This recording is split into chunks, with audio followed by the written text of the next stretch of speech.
Ang unang sulat ni Pablo alang sa mga taga-Tesalonika, Kapitulo 1. Gikan ni Pablo, ni Silas ug ni Timoteo, alang sa simbahan sa Tesalonika nga iya sa Dios nga Amahan ug sa Ginoong Hesukristo. Mainyo ang grasya ug ang kalinaw sa Dios, ang pagkinabuhi ug pagtuo sa taga-Tesalonika. Sa kanunay nagampo kami alang kaninyo ug nagpasalamat sa Dios tungod kaninyong tanan.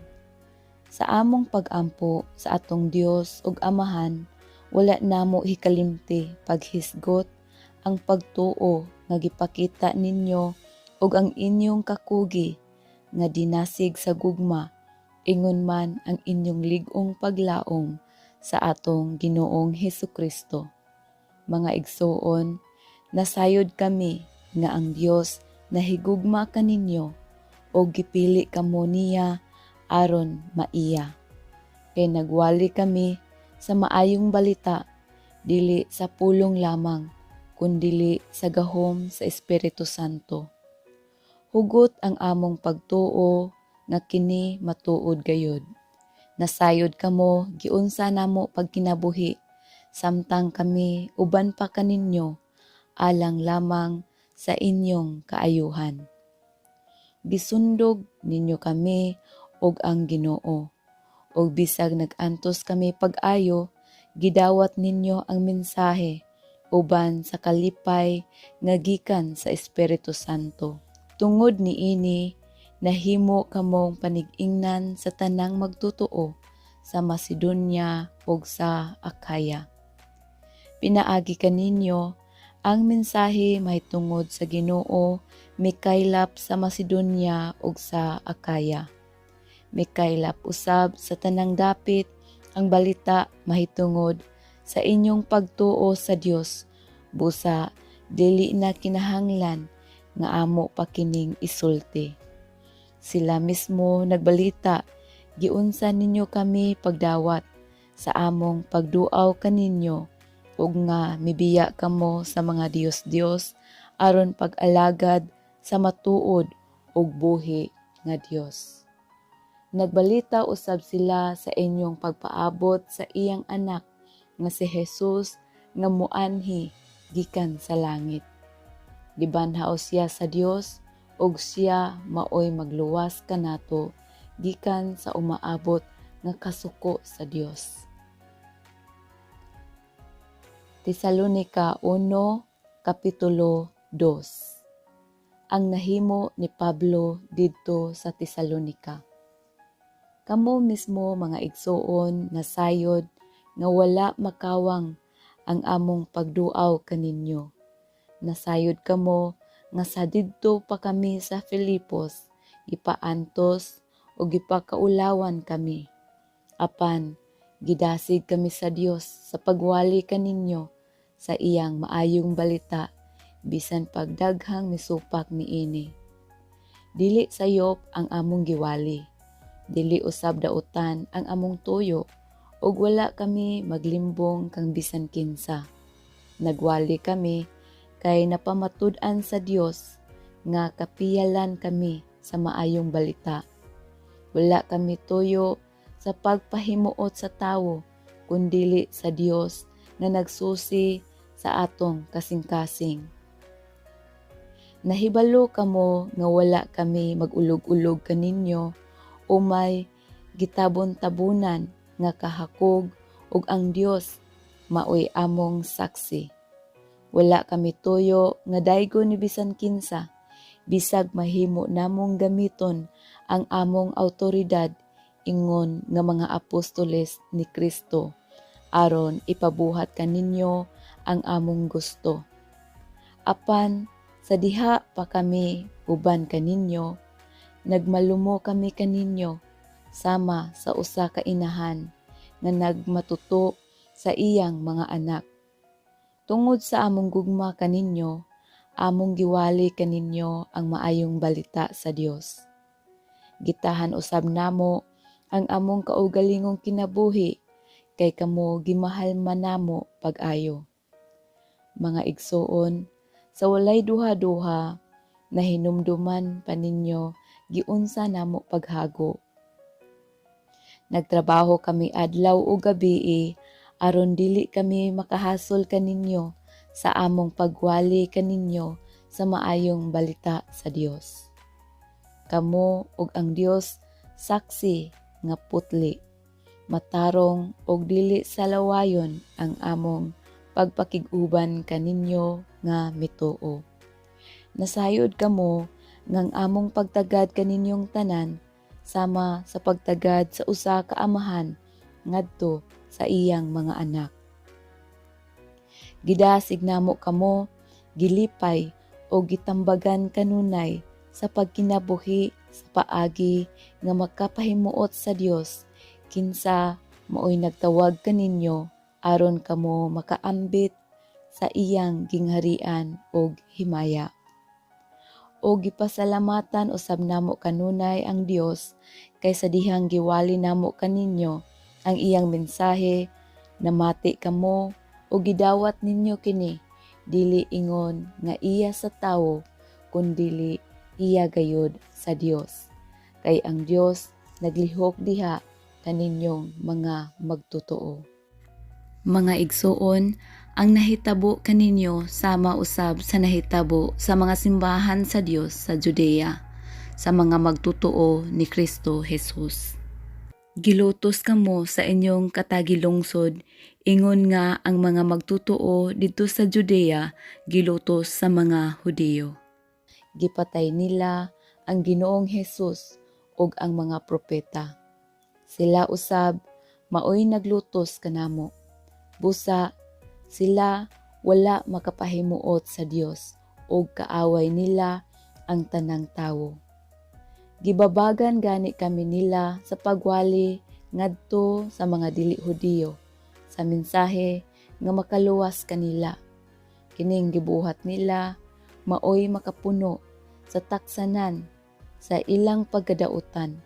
Busa, gisilutan gayud sila sa Dios. Si Pablo buot muduaw kanila pag-usab.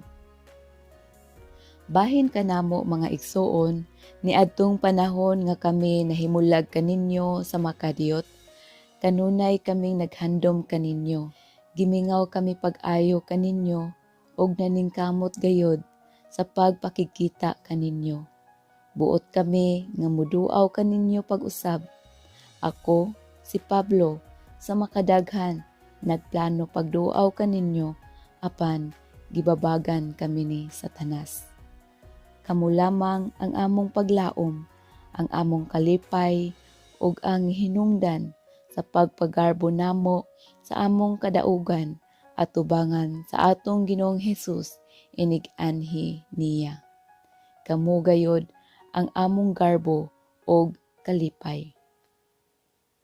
Tesalonica 1 Kapitulo 3. Sa wala nagayod namo maantos ang kahingawa, nagpabilin kami sa Atenas. Unya, among gipadala kaninyo si Timoteo nga atong igsuon ug kauban namo sa buluhaton sa Dios sa pagwali sa maayong balita mahitungod kang Kristo.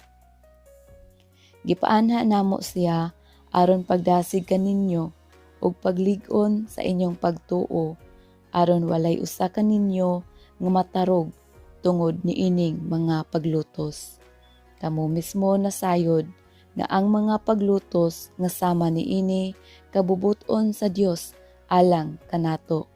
Kay samtang kami uban pa kaninyo, amo kamong gipasidan-an nga kita lutuson gayud. Ug sumala sa inyong nasayran, maugayod kini ang nahitabo.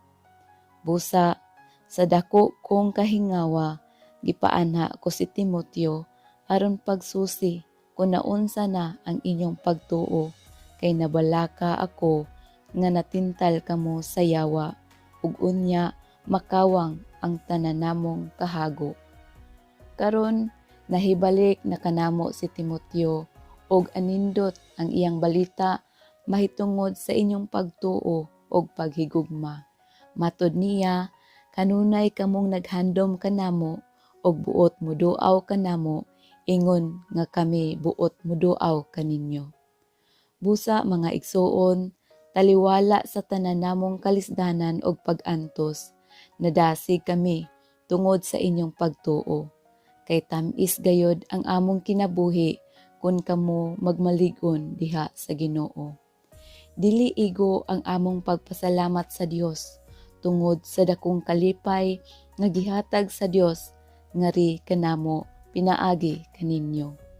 Sa kinasingkasing naghangyo kami kaniya adlaw o gabii nga iya unta kaming paanhaon kaninyo aron mahatag namo ang tanan nga gikinahanglan sa paglig-on sa inyong pagtuo.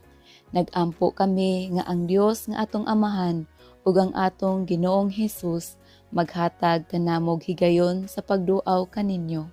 Hinaut unta nga dugangan sa Ginoo ang inyong paghigugma ngadto sa usag-usa ug sa tanang tawo sama sa among paghigugma kaninyo.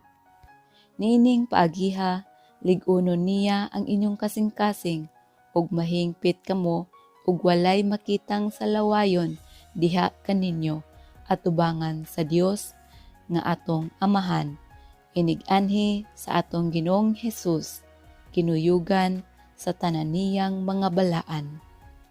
Tesalonica 1, Kapitulo 4. Kinabuhi nga makapahimuot sa Dios. Sa katapusan mga igsuon, nakatuna ninyo gikan kanamo ang pagkinabuhi nga makapahimuot sa Dios og ingon niini ang inyong pagkinabuhi. Karon sa ngalan ni Ginoong Hesus, naghangyo kami ug nag-awhag kaninyo sa pagkinabuhi ug labi pang makapahimuot sa Dios. Kay nasayran naman ninyo ang among mga pahimangno kaninyo sa ngalan sa Ginoong Hesus. Gusto sa Dios nga magmaputli kamo pinaagi sa hingpit nga paglikay sa immoralidad. Kamong mga lalaki angay masayod unsaon ninyo pagpakighiusa sa inyong asawa sa paagi nga balaan ug dungganan ug dili inaghat sa kaulag sama sa gibuhat sa mga tawo nga wala magtuo sa Dios. Busa ayaw ninyo panamas-tamasi ug yatake ang katungod sa inyong isig katawo bahin niining mga butanga. Gipahimangnuan na namo kamo kaniadto nga ang magbuhat niini silutan gayud sa Ginoo. Ang Dios wala magtawag kanato aron magpuyo kita sa sala, kundili aron magkinabuhi kita nga balaan. Busa ang magsalikway niining pagtulon-ana wala magsalikway sa tawo kundili sa Dios nga mo'y naghatag kaninyo sa iyang Espiritu Santo. Dili kinahanglan nga magsulat pa ako kaninyo mahitungod sa paghigugma sa inyong isig ka magtotoo, kay kamo gitudluan naman sa Dios sa paghigugmaay. Ug maugayod kini ang inyong gibuhat sa tanang kaigsuonan sa tibuok Macedonia. Busa mga igsuon, naghangyo kami kaninyo nga dugangan ninyo ang kainit sa inyong paghigugmaay. Tinguhaan ninyo ang pagkinabuhi nga malinawon. Ayaw kamo panghilabot sa uban o pagsalig sa uban alang sa inyong panginabuhi sumala sa gisulti na namo kaninyo. Niining paagiha, tahuron kamo sa dili mga magtutuo o dili na kamo magsalig kang bisan kinsa alang sa inyong gikinahanglan. Ang pagbalik sa Ginoo. Mga igsuon, buot kami nga masayod kamo sa kamatuoran mahitungod ni adtong nangamatay na aron dili kamo maguol sama sa mga tawo nga walay paglaom. Kita nagtuo nga si Jesus namatay og nabanhaw. Busa, tungod kang Hesus, banhawon ug dadon sa Dios uban kaniya kadtong nangamatay nga nagtuo kang Hesus. Ang pagtulunan sa Ginoo nga gitudlo namo kaninyo mao kini. Kita nga buhi pa inigbalik sa Ginoo dili maguna ni adtong nangamatay na. Unya mabati ang singgit sa pagmando ug ang tingog sa arkanghel, ingon man ang lanog sa trompeta sa Dios, ug mukunsad ang Ginoo gikan sa langit. Mao'y unang mabanhaw kadtong nangamatay nga nagtuo kang Kristo. Unya kita nga buhi pa ni adtong adlaw bayawon uban kanila didto sa mga panganod aron pagsugat sa Ginoo. O kita unya uban na kanunay sa Ginoo. Busa pagdasigay kamo tungod ni ining paglauma. Tesalonica 1, Kapitulo 5. Pangandam kamo sa pagbalik sa Ginoo. Mga igsoon, dili na kinahanglan nga sulatan pa kamo kung kanusta mahitabo kini mga butanga. Kamo mismo nasayod kaayo nga ang pagbalik sa Ginoo sama sa usa ka kawatan nga moabot sa gabii. Inig-ingon sa mga tawo, malinawon ang tanan ug luwas sa kakuyaw. Sa kalit moabot kanila ang kalaglagan, sama kakalit sa sakit nga bation sa babay nga nagbati. Unya dili sila makalikay niini. Apan kamo mga igsoon, wala magpuyo diha sa kangitngit, busa dili kamo makalitan sa maong adlaw nga moabot sama sa usa ka kawatan. Kamong tanan iya sa kahayag ug iya sa adlaw. Dili kita iya sa gabii o iya sa kangitngit. Busa dili kita mga tulog sama sa uban kundili magtukaw ug magmaligdong kita.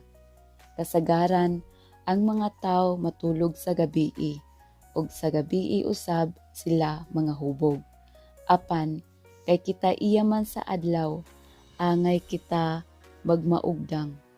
Kinahanglan nga ang pagtuo ug paghigugma himuon natong sama sa taming sa dughan ug ang atong paglaom sa kaluwasan sama sa helmet. Ang Dios wala magpili kanato aron kita iyang silutan, kundili aron maluwas pinaagi sa atong Ginoong Hesukristo. Gihatag niya ang iyang kinabuhi alang kanato aron kita mabuhi uban kaniya. Buhi man kita o patay inigbalik niya. Tungod niini pagdinasigay ug pagtinabangay kamo sama sa inyong gihimo karon. Katapusang pahimatngon ug pangumusta. Mga igsoon, naghangyo kami kaninyo nga inyong tahuron ang mga naghago uban kaninyo. Sila ang gipili sa Ginoo aron pagdumala ug pagtudlo kaninyo.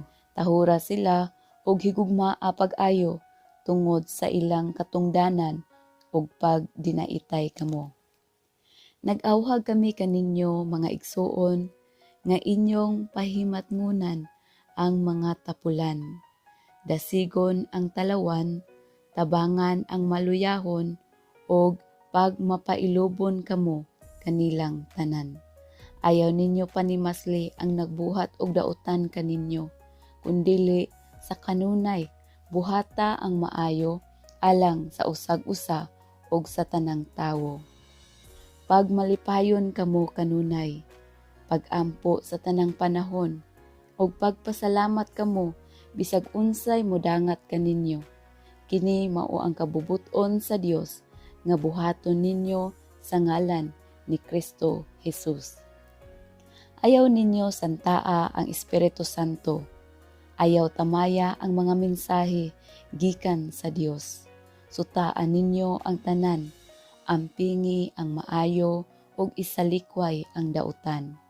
Hinaut unta nga ang Dios nga naghatag kanatog kalinaw, hingpit nga maghimo kaninyong balaan aron walay makitang salawayon sa tibuok ninyong pagkatawo sa espiritu, kalag ug lawas hangtod sa pag-abot sa atong Ginoong Hesukristo. Matinud-anon ang nagtawag kaninyo ug buhaton gayud niya kini. Mga igsoon, pag-ampo usab kamo alang kanamo. Pangumustaha ang tanang kaigsuonan sa halok nga inigsuon.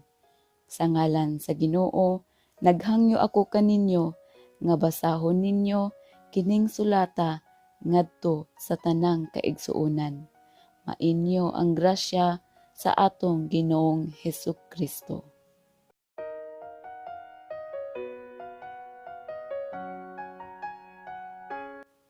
Ang ikaduhang sulat ni Pablo alang sa mga taga-Tesalonika, Kapitulo 1. Gikan ni Pablo, ni Silas ug ni Timoteo, alang sa simbahan sa Tesalonika, nga iya sa Dios nga atong Amahan ug sa Ginoong Hesukristo.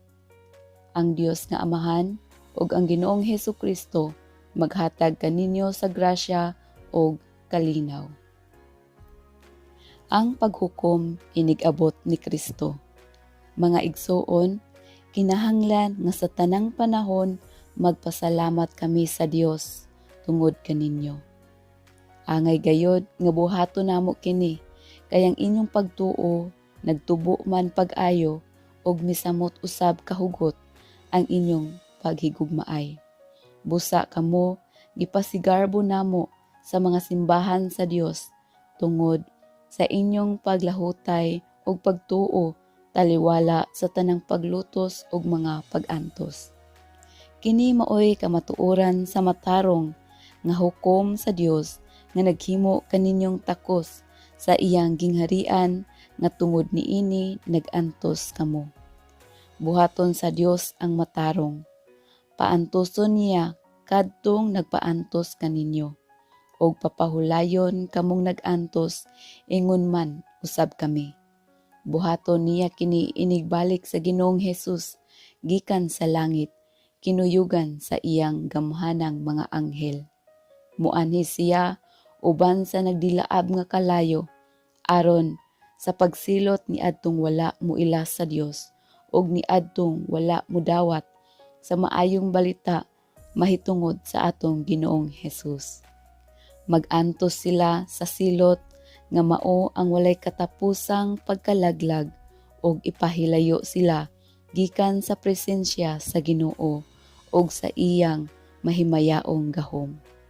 Mahitabo kini inigabot niya ni adtong adlaw aron pagdawat sa pagdayig gikan sa iyang katawhan ug sa pasidungo gikan sa tanan nga nagtuo. Kamo usab mahiuban kanila kay nagtuo man kamo sa mensahe nga among gisangyaw kaninyo. Mao kini ang hinungdan nga kanunay kaming nag-ampo alang kaninyo. Nangamuyo kami sa atong Dios nga himuon kamo niyang takos sa iyang pagtawag kaninyo. Hinaut unta nga pinaagi sa iyang gahom, ihatag niya ang tanang maayo nga inyong gipangandoy ug magbuhat kamo tungod sa inyong pagtuo. Niining paagiha ang ngalan sa atong Ginoong Hesus mapasidunggan tungod kaninyo ug kamo tungod kaniya pinaagi sa grasya sa atong Dios ug sa Ginoong Hesukristo. Tesalonika 2, Kapitulo 2. Ang taong yawanon. Mahitungod sa pag-anhi sa atong Ginoong Hesukristo ug sa atong pagkatigom aron makig-uban kaniya, naghangyo ako kaninyo mga igsoon.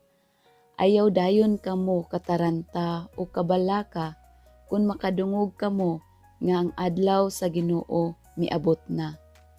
Ayaw kinig tuohi, bisag gipasikad pa kini sa propesiya o sa wali o sa sulat nga kuno gikan kanamo. Ayaw kamo palimbong ni bisan kinsa sa bisan unsang paagi, kay ang maong adlaw dili moabot samtang dili pa mahitabo ang katapusang pag-alsa batok sa Dios, og dili pa mutungha ang taong yawanon nga gitagana alang sa kalaglagan. Supakon niya ang tanan nga gipakadiyos o gipakabalaan sa tawo. Himuon niyang labaw ang iyang kaugalingon kay kanilang tanan. Gani musulod ug mulingkod siya sa templo sa Dios ug angkonon niya nga siya Dios. Wala ba kamo mahinumdom nga gisultihan ko kamo niining tanan samtang ako uban pa kaninyo? Apan may nagpugong niini aron dili kini mahitabo karon og nasayod kamo niini. Busa sa panahon nga gitagal muanhi ang tawong yawanon. Ang tinaguang gahom sa tawong yawanon naglihok na og madayag lamang kining gahoma kun kini dili na pugngan sa nagpugong niini. Unya ang tawong yawanon muanhi og patyon siya sa Ginoong Hesus pinaagi sa huyop ug sa kasulaw sa iyang pagpadayag. Ang taong yawanon muanhi nga may gahom ni Satanas ug maghimo sa tanang matang sa milagro ug mga buhat nga katingalahan. Gamito niya ang tanang paagi aron malimbungan ang mga laglagonon. Pagalaglagon sila kay wala man nila dawata ug higugmaa ang kamatuoran. Kung gibuhat pa nila kini, maluwas unta sila. Tungod niini, gipadad-an sila sa Dios og dakong kalibog aron mutuo sila sa bakak ug aron kasilutan ang tanan nga wala mutuo sa kamatuoran apan nagpatuyang hinuon sa pagpakasala. Gipili kamo aron maluwas. Mga igsoon, angay kaming magpasalamat kanunay ngadto sa Dios tungod kaninyo nga gihigugma sa Ginoo. Kay gipili kamo sa Dios sukad pa sa sinugdan aron maluwas pinaagi sa gahom sa espiritu ug pinaagi usab sa inyong pagtuo sa kamatuoran aron mahimo kamong balaang katawan sa Dios. Mao kini ang tuyo sa Dios sa iyang pagpili kaninyo pinaagi sa maayong balita nga among giwali kaninyo aron makaambit kamo sa himaya sa atong Ginoong Hesukristo.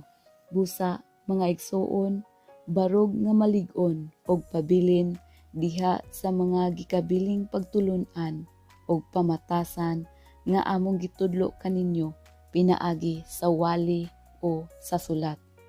Hinaot unta nga ang atong Ginoong Hesukristo ug ang Dios nga atong Amahan nga nahigugma kanato ug naghatag kanato walay katapusan nga kadasig ug maayong paglaom pinaagi sa iyang grasya. Magdasig ug maglig-on kaninyo sa tanang maayong butang nga inyong buhaton og isulti. Tesalonica 2, Kapitulo 3. Pag-ampo kamo alang kanamo. Sa katapusan mga igsoon, iampo kami. Iampo nga ang mensahe sa Ginoo mukaylap dayon og pasidunggan sama sa nahitabo diha kaninyo. Iampo usab nga ilikay kami sa Dios gikan sa mga bangis ug daotang tawo kay dili man ang tanan may pagtuo. Apan kasaligan ang Ginoo. Lig-unon kamo niya og panalipdan gikan sa daotan. Og masaligon kami diha sa Ginoo nga kamo nagbuhat og padayon nga magbuhat sa among gisugo kaninyo. Hinaut unta nga ang Ginoo magtultol sa inyong kasing-kasing ngadto sa gugma sa Dios ug ngadto usab sa pagka-mainantuson nga gihatag ni Kristo. Pagkugi kamo, mga igsoon, sa ngalan sa Ginoong Hesukristo, palayo kamo sa tanang kaigsuonan nga nagtinapulan ug wala magtuman sa mga pagtulunan o pamatasan nga among gibilin kanila. Kay nahibaluan ninyo nga angay kamong musundog kanamo Wala kami magtinapulan sa diha pa kami uban kaninyo. Wala kami magpadulot og pagkaon nga wala namo bayri. Hinuon nagbuhat og nagbudlay kami sa adlaw ug gabii aron dili makahasol kang bisan kinsa kaninyo. Gihimo namo kini dili tungod kay wala kami katungod sa pagpangayog suhol kundili aron mahimo kami ninyong sumbanan. Kay samtang diha pa kami uban kaninyo, giingna namo kamo. Ayaw pa kan-a ang dili mo trabaho. Gisulti namo kini kay nakabalita man kami nga may pipila kaninyo nga nagtinapulan og walay laing gihimo gawas sa pagpanghilabot sa buhat sa uban. Busa sa ngalan sa Ginoong Hesukristo, nagsugo kami og nagpasidaan ni ining mga tawhana nga kinahanglan nga magpuyo sila nga malinawon og magtrabaho alang sa ilang kaugalingong panginabuhi. Mga igsoon, ayaw kamo pagtapol sa pagbuhat og maayo. Kung dunay dili musunod sa among gisugo, pinaagi niining sulata, panid-isya og ayaw na pagpakig-uban kaniya aron maulaw siya. Ayaw siya isipa nga kaaway, apan pasidan-i hinuon siya ingon nga igsuon. Panamilit. Hinaut unta nga ang Ginoo mismo nga mao ang tuburan sa atong kalinaw, kanunay maghatag kaninyong kalinaw sa tanang paagi. Ang Ginoo mag-uban kaninyong tanan. Ako mismo si Pablo, maoy nagsulat ni ining pangumusta. Kini ang akong paagi, pagperma sa tanang sulat, ug ingon ni ini ang akong sinulatan. Ang grasya sa atong Ginoong Hesukristo mag-uban kaninyong tanan.